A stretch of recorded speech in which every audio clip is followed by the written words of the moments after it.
Welcome to the Nonprofit Report, your update on nonprofit organizations, issues, and leaders, viewable on M. Oppenheim TV and YouTube.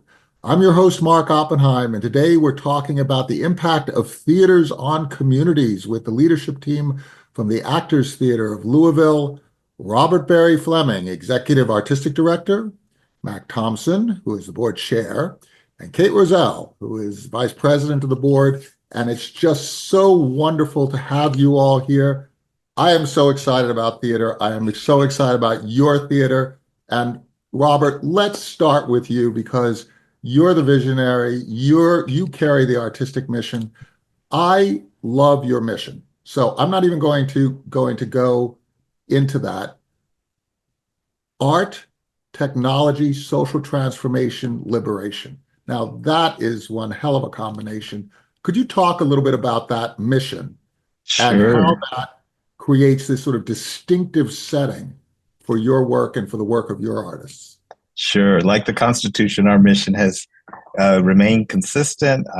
Actors Theatre of Louisville unlocks human potential, builds community, enriches quality of life by engaging people in theater that reflects the wonder and complexity of our time. And there's never been a time that's been more full of complexity and wonder, probably, than our current moment in my 60 years on the planet. And the way that we get to serve in our community here through a storytelling revolution, evolution, is recognizing that the landscape's evolved and that it requires a timely response, and one that is assuring that no one's really on the outside of that what we have is a place of belonging, that we tell stories and we create lifelong learning opportunities to really sustain ourselves through whatever challenges may come our way. And it's a real privilege to be able to do that work at Actors. I think, some of the things about the technology part, where we started to stream work during the pandemic when we couldn't meet, were things that I think many theaters thought, well, now that we're back to live performances, we'll kind of sunset those kinds of initiatives. We continue to recognize that many of our audience members don't have the same mobility, have grown into disability, and it remains a great way to create access for kind of a way that people who are not local, have geographic obstacles, have physical obstacles to joining us in theater, can still participate with us in learning and creative engagements as well as programming. So just like we have a holiday show in the theater, we're streaming a radio play of A Christmas Carol. And just as we're, enjoying having community gathering for a production of The Color Purple, they can still kind of enjoy joining us on a digital platform for work that we've had streaming throughout the pandemic. So, and throughout this kind of recovery period. So it's just a way of just creating a larger space of belonging for folks who are local and around the globe, and say Actors is a place that you can participate and be a part of the family. So I'm really fascinated by this idea of the juxtaposition between technology and social transformation, liberation and art. Mac, you're a technology guy. You're a business person. You serve banks, right? Talk about why you would be involved in a theater that creates that connection between your world of technology and social transformation, your world of social transformation through your financial services and the art that is presented on a stage. Yeah, I'm a little on the older side too. But I think if you go just a generation younger than me and beyond, and this includes my generation and older generations to a certain extent, but technology is how a lot of folks now interact. It's how they socially experience things. It is part of their lives. When you see a 12-year-old, 25-year-old, 30-year-old, they are interacting through multiple different technology channels. And it's part of their normal experience where we would have experienced going to a Right? movie, going to something was kind of an It outlier. used to be this, Oh right? It yeah. used to be the radio, right? People clustered around the radio listening to radio plays, right? Now we're clustered around our devices. And that is part of their normal daily experience. If you tried to explain to someone that's under a certain age a world where you didn't have a mobile phone, and it's just something that's not really imaginable to them. So I think that if you limit yourself to historical means of interaction, I think you're limiting how we can transform people's experiences through theater. And I think that that intersection is critical to the future of theater. And compliment Robert and team on getting into this and evolving and learning and trying new things. Some things will work great, some things may not, but that's technology. You referenced banking. The world without one of these in banking is fundamentally different. As we were trying to get into the mobile banking, so I used to work for Bank of America, big giant bank, and we were pushing. I was in R&D at the time. Mobile banking is what we called it. Yeah, as before the iPhone, most people thought we were insane, and they all thought no one's going to want to go through their phone for a primary banking. That's just not going to happen. So I actually ended up leaving because I spent a year arguing for it, and they just couldn't comprehend that that was going to happen. So this Um, is the same thing, right? It's yeah, it's basically the consumer experiencing what they need, a service, communication, interactions, transactions, right? Through a platform. And what Robert was saying was that, we thought we were going to snap back, but no, now we're doing radio plays, right? And Kate, you raised money for Louisville Public Media, right? Previously, you might have raised money, the technology you might have raised money for was for a building or a studio or for huge cameras that somebody actually sat and moved around that studio. Now it's totally different, right? You've got streaming services, you've got web-based services, you've got television services, of course, and the older radio services. But you are actually, instead of the technology of a face mask that is used in an amphitheater in Greece, in a chorus to present a play, right? Barry is talking about streaming out through radio, right? How does this sort of intersectionality between the art, the business, what goes on a stage, how people experience it, how the audience connects, how does that affect your world as a fundraiser and as you're looking at fundraising not only for Louisville Public Media but also for this organization? How does that affect your thinking? We're all of us in the business of storytelling are really looking right now at cultural connectivity. And what Robert and the team at Actors has been able to do really effectively is connect actors and Louisville, Kentucky to a wider cultural landscape, right? Because now I'm having a conversation with colleagues in Colorado, with colleagues in California about a play that I saw on the stage at down the street from my house in Louisville, right? And vice versa. There are artists coming into Louisville. There's this cultural connectivity between people, between places, between geographies, between industries and economics and all of those things is possible because of this technology in a way that it wasn't before. We might have had similar themes across the country, but we didn't know necessarily. We didn't have a way to experience that ourselves. And so from a fundraising perspective, what it does is it gives us a little bit of a common vernacular. And in a time like right now, when fundraising is, let's face it, really, really hard. There are, government funds are decreasing, corporate funds are decreasing. We've lost a bit of a culture of philanthropy for kind of every person. And we think of the donors as being sort of, these elevated stakeholders. Rebuilding that requires connectivity. It requires connection to the story. It requires connection to the product. And that's what you get at Actors, is that whether it's doing, yoga and voice work, or seeing a production that you've been watching for 20 years and care deeply about, or any number of things in between, there's a connection to the individual and to our individual stories that is pretty much critical in all fundraising right now.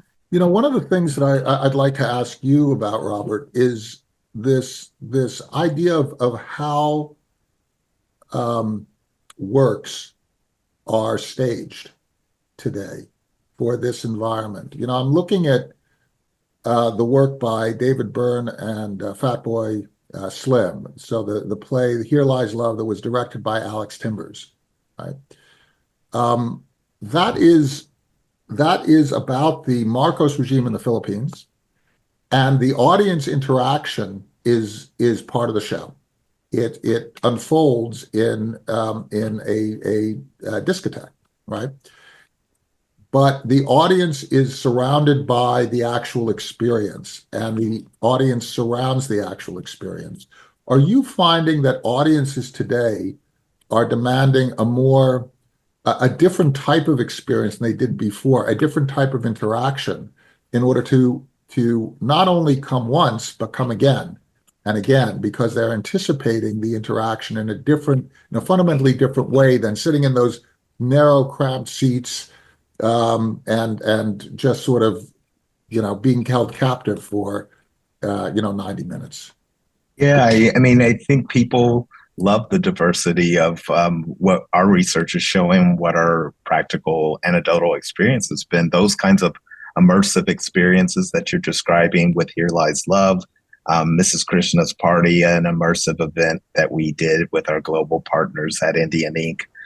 From New Zealand, was a real celebration of joy and holiday gathering, and a way that people just love the participatory nature of, rather than passively receiving. And so it was so popular, we're bringing it back.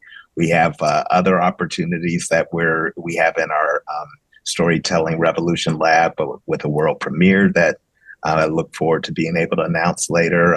That is also a kind of immersive event. So yeah, I think people don't necessarily want to hang out and be preached to as much as they want to be a part of a larger conversation. So absolutely, the form as well as the content kind of seems to be demand for that kind of adventure. In many respects, it seems to me that theater and the sort of collaboration that allows theater to take place, it's kind of a meditation, right? On the part of the actors, if you have a living playwright, on the part of the playwright, on the part of the audience and the people who are staging it, and fundraisers, right, who are soliciting donations to have this work appear on the stage, right? This is really where community comes together. I'd love to have each of you comment on whether the community in this fragmented, we're always described in this country as being fragmented, we don't talk to each other and so forth. Is the community really coming together, or is it just parts of the community? Or is there fear about coming into the theater, or fear about being associated with works that are about liberation and justice and social transformation? Just talk a little bit about what you're detecting and the kind of ways that you build bridges so that you engage all sorts of members of the community, even ones who might have a different perspective, especially ones that have a different perspective, right? Mac, you want to give it a shot, and then Kate? I'll give it a shot. So, one of the opportunities with theater is the shared transformative experience that's possible. And if you aren't pulling in people with different perspectives, there's, it's just the same folks. We're talking to one ourselves. It's not transformative. It's just us celebrating ourselves. One of the things I used to do, consumer model, like analytics for giant banks. And there's all kinds of different people with all kinds of different perspectives, and there have been. we're kind of used to a monolithic way of experiencing Americana through three channels that defined this monolith of culture that was really much more diversified than that experience would have entailed. And I think it's about how to listen to those various different perspectives and audiences and engage them in an experience that's entertaining but challenging, and in having trust with us, we're taking you on a journey that you're going to enjoy, that might challenge you, but we've always had lots of different perspectives. We just haven't engaged all of them. And I think the opportunity to engage them will make this easier. And that's my short answer.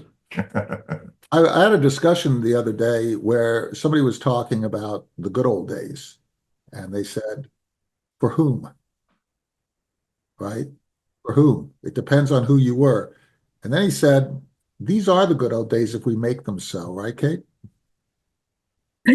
It's absolutely true. Anecdotally,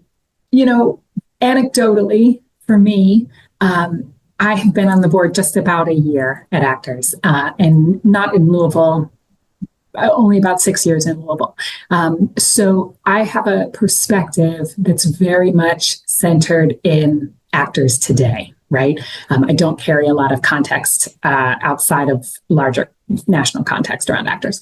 And anecdotally, what I see is a lot of question in my circles, right? People say, to Robert's point, is everything interactive over there now? And so what I've been able to do this year that's been really exciting is bring my networks, bring my circles into the theater. And what I'm hearing back, what I'm hearing, responded, is that it's shaking everybody's expectation, right? There's nothing scary. It doesn't put you on the spot. It doesn't, people are asking questions, but they're seeing the questions that they're already asking reflected back on the stage. Theater historically, it's not regurgitative. It's always been on the front sort of trend lines. So the questions we're asking as people are the questions that are being asked on the stage. I said, following a show in the spring, I sat in my seat for about 10 minutes and then I came back and said, the world that Actors is creating is the world we all want to see. There's less division, there's more talking, there's hope, there's community. Those things are happening on the stage. And it's lovely that you called theater and meditation. I think of meditation as practice, and the work that's happening at Actors is practice for how to be in the world, whether that's who's sitting in the audience. When you go to see a show at Actors Theater, it looks like Louisville. It doesn't necessarily look like most theater audiences, and it's practice for how to be in the world differently in a transformative way. It's so important. You're making such a pregnant point. It's a safe space to emote.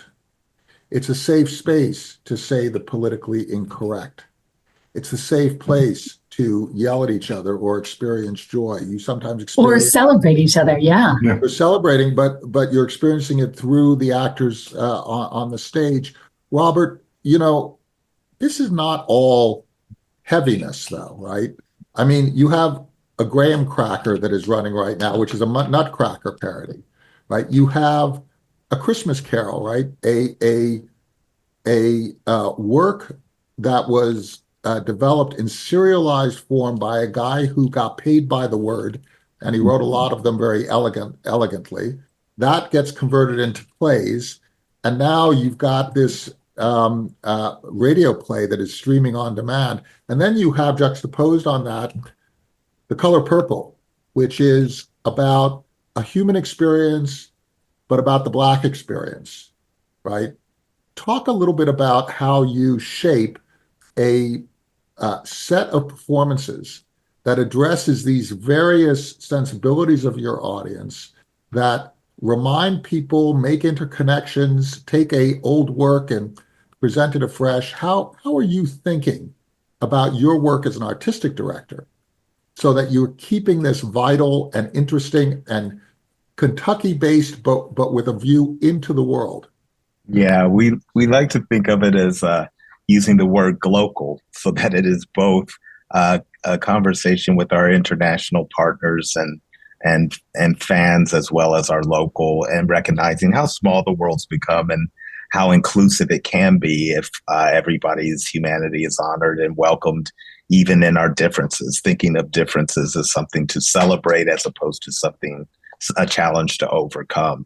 And that's been the great joy of being able to think in a dual way, both of how the art can also match our ambition, can match our capacity. We've really, with this extraordinary team, and we work in a very flat way. While I'm the executive artistic director, there's two co-directors of artistic programming who also oversee a great deal of our community learning engagement as well as our marketing engagement.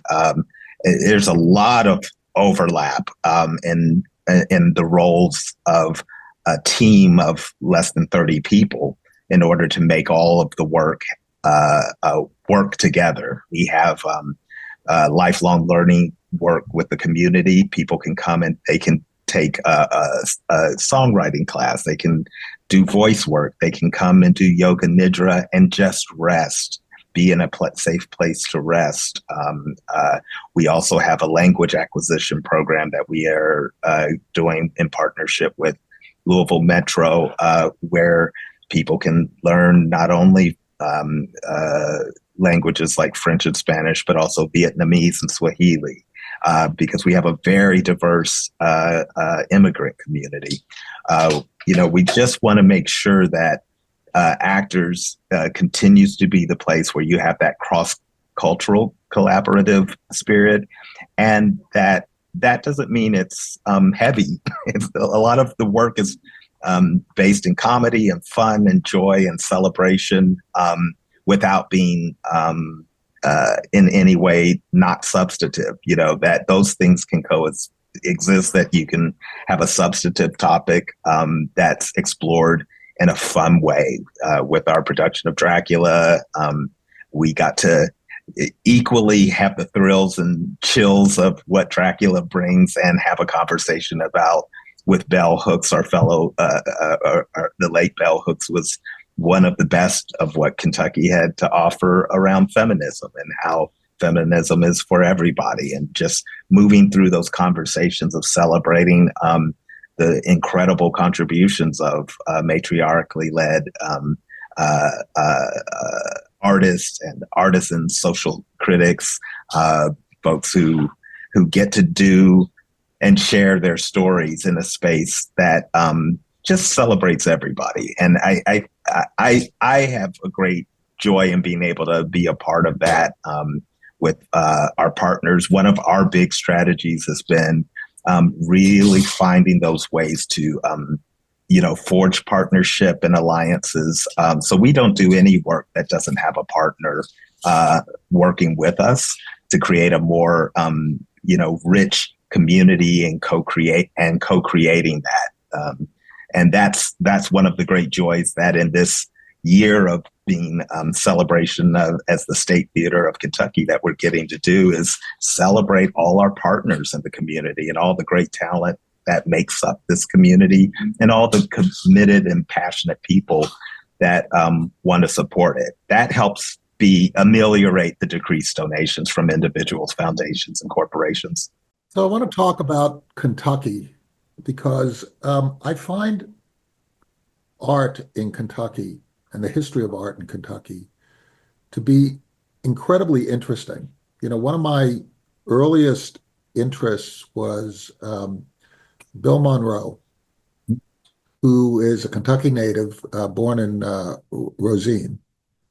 And he basically, with a number of others, Anschluss and a couple of others, put bluegrass on the map when it was not accepted, when there was no market for it, where it was the music of poor people. It was not a recorded art. And he and his artistry made it that. And when he became prosperous And when he became in demand, he actually, it was interesting. He flipped the script. He distrusted the commercialization. He distrusted the appropriation of those people who were interested now because it had attracted dollars. He wanted to retain his identity as an artist and his independence as an artist. Robert, when you look at Kentucky as a platform and this theater as a platform, how do you view the intersectionality between that local element from which you draw a lot of your artists and the international element from which you draw a lot of your influence? How do you actually create that dialogue, that platform where the exchange can take place? Because that's really important now, right? In this country right now, we're in dialogue with the world. We're in dialogue with different regions. We're in dialogue between different boundaries. How do you think about that dialogue? It's an exciting moment. Our partnerships range from literally Louisville, but also our region, where we work with partners in the Appalachian region, the history of the work that they've done in those areas in terms of expression of what it's like to be a working class white person working in the coal mines, working in communities that may seem like they're monolithic, but are actually quite diverse. Our partners at the Big Ideas Festival have given us a chance to continue to have those conversations, not only with folks as far away as New Zealand, but in Western Kentucky, West Louisville, seeing the interaction of those who've come into our communities as immigrants. And for every challenge that folks may meet, we want to be that support to create an inclusive, welcoming place for them. How do we do programming and storytelling that makes that a key function of how we are integrating? That doesn't give you the focus on trying to be the biggest gorilla in the room. It's you focus on what is the impact that we're making. So we made sure that on our staff, one of our producers is an impact producer who can articulate through data, evidence-based data, and clear goal setting, like what do we want this particular initiative or program to do and achieve, and measure it and see if we can adjust it. How the audience will respond, what audience is attracted, is that what you're talking about when you're talking about data? So you're talking about data. I'd say it's a larger swath of who is enfranchised. We do a number of surveys, and yes, it is how you talk about the audiences, but recognizing that we're partners in creating a thriving community, and that is something that everybody can actively engage in. So I think, like the immersive work, it gives people a chance to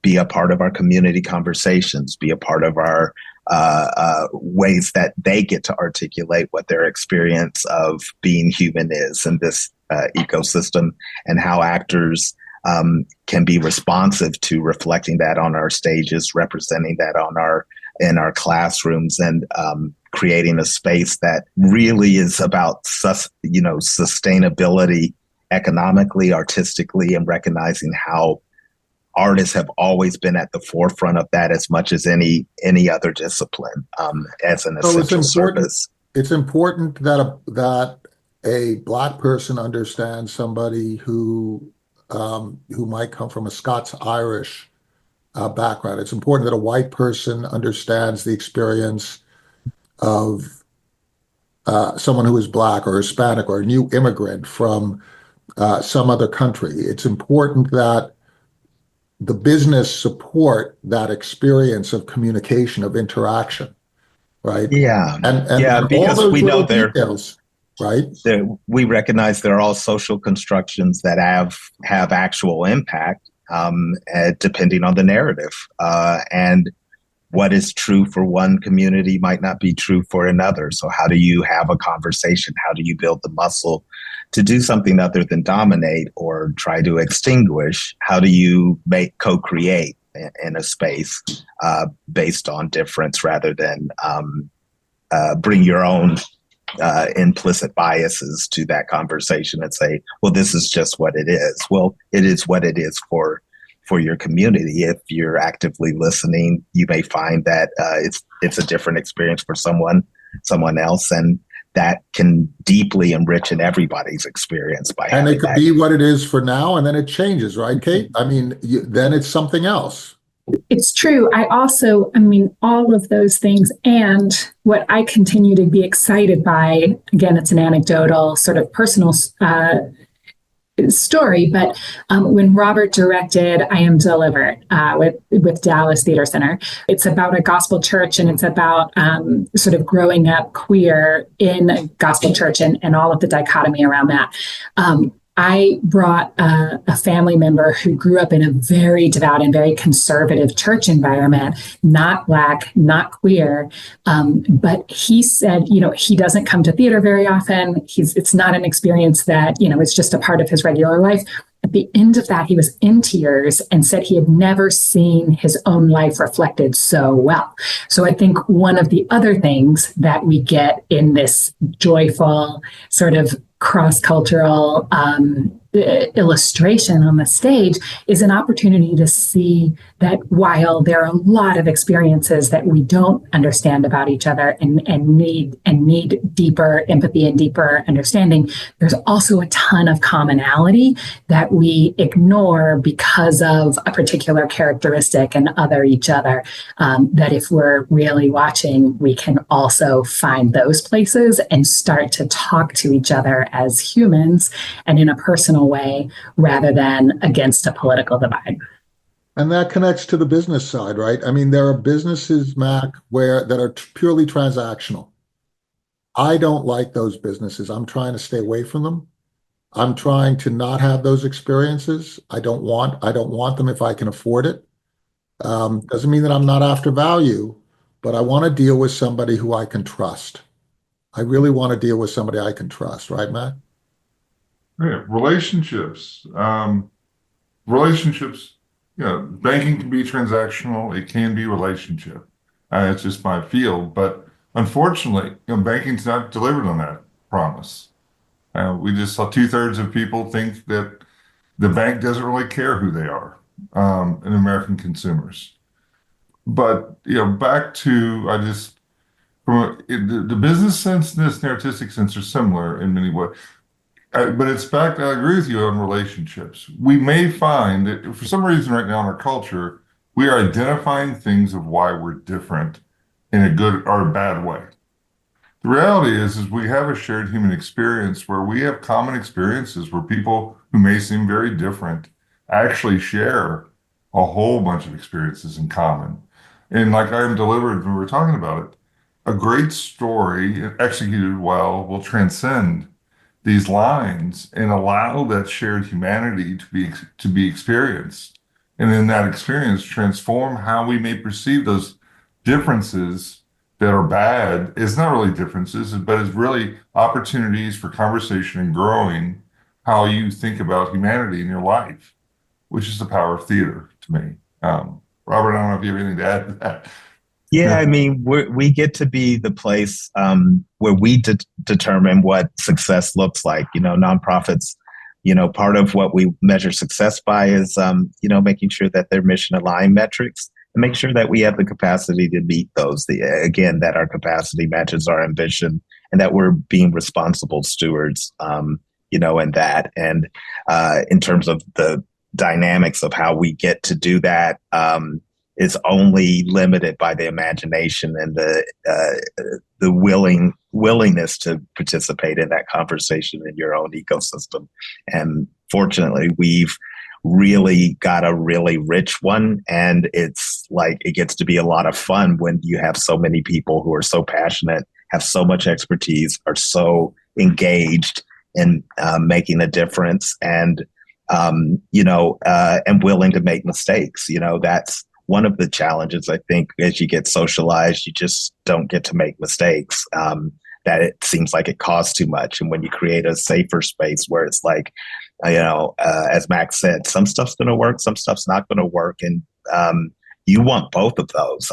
I was a gymnast, and the way you get good at gymnastics is you do it wrong 1,000 times until you've done enough repetitions to get closer to making it work. And so if you're risk adverse in terms of making mistakes, you just don't get that opportunity to grow. So we just want to make sure. Simone Biles, right? Yeah, Simone Biles is like, she, as talented as she is, and probably the most talented gymnast ever, she didn't learn what she does by getting it immediately every time. There's certain things that are difficult. Bars are difficult for her. That's never been her strength. She says she would like to take a saw to them and chop them in half.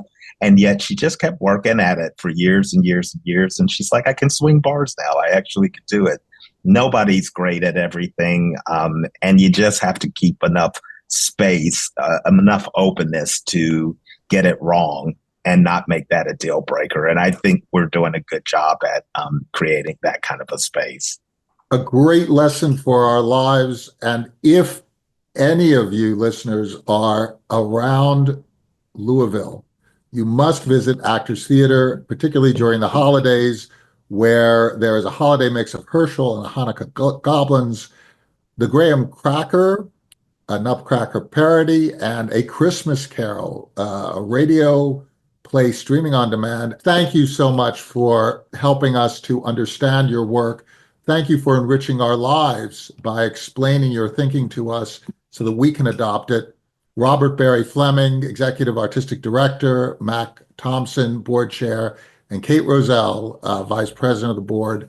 Thank you so much for sharing the work of Actors Theatre of Louisville. And please thank your actors, your artists, your staff, your donors, right? Everybody who contributes, and also your audience members who are part of the whole experience and make it happen. Thank you so much. And thank you so much for your insights. Thank you, Mark. Thank you for everything you all do.